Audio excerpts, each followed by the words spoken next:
Despite public outcry and heavy opposition from both Tory and Labour councils, the ultra-low-emission zone is coming to the whole of London. Let's take a closer look at the furore surrounding the London Mayor's decision and why Sadiq Khan ranks among the most controversial politicians working today. Sadiq Khan has been criticised for a litany of issues, chiefly for failing to crack down on knife crime, homicides and robberies, which have all risen under his tenure.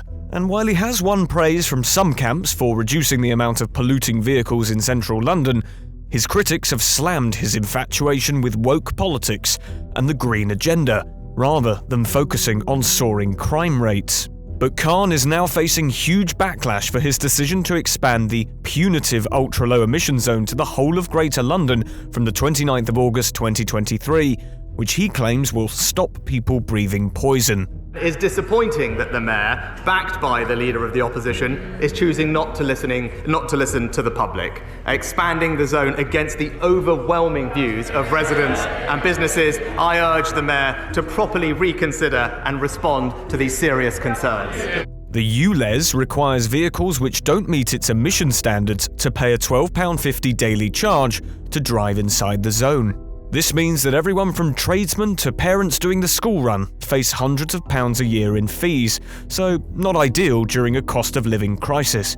Though some boroughs have refused to sign the agreement, namely Bexley, Bromley, Hillingdon and Harrow, TfL have the legal powers to proceed with the installation of cameras and signs regardless. And even the Labour-run Barking and Dagenham has expressed concerns about the inadequacy of Khan's £110 million scrappage scheme, with drivers offered £2,000 to scrap the most polluting vehicles.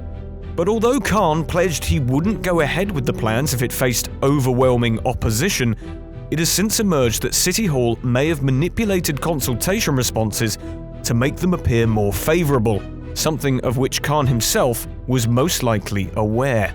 A Freedom of Information request found the Mayor's office had excluded 5,270 opposing responses to the ULEZ on the grounds they were copy and paste jobs, compared to just 3 of the favourable responses. Khan's office also deliberately targeted the younger demographic via Instagram and Snapchat, an audience less likely to own a car and more likely to support green policies. While the Mayor insists the real scandal is that toxic air leads to the deaths of thousands of Londoners every year, the fact remains that schemes like the ultra-low-emission zone, the congestion charge which he hiked to £15 a day, and the equally contentious low-traffic neighbourhoods make money. In its first 5 months, the ULEZ collected almost £31 million. Travelling by car in London is becoming increasingly difficult, and that appears to be the whole point.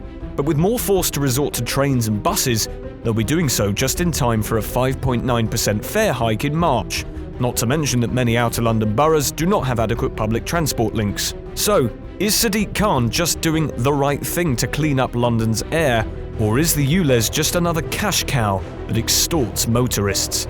Let us know your thoughts in the comments and subscribe to the Embassy of Mike Graham for more punchy explainers on the stories that matter to you.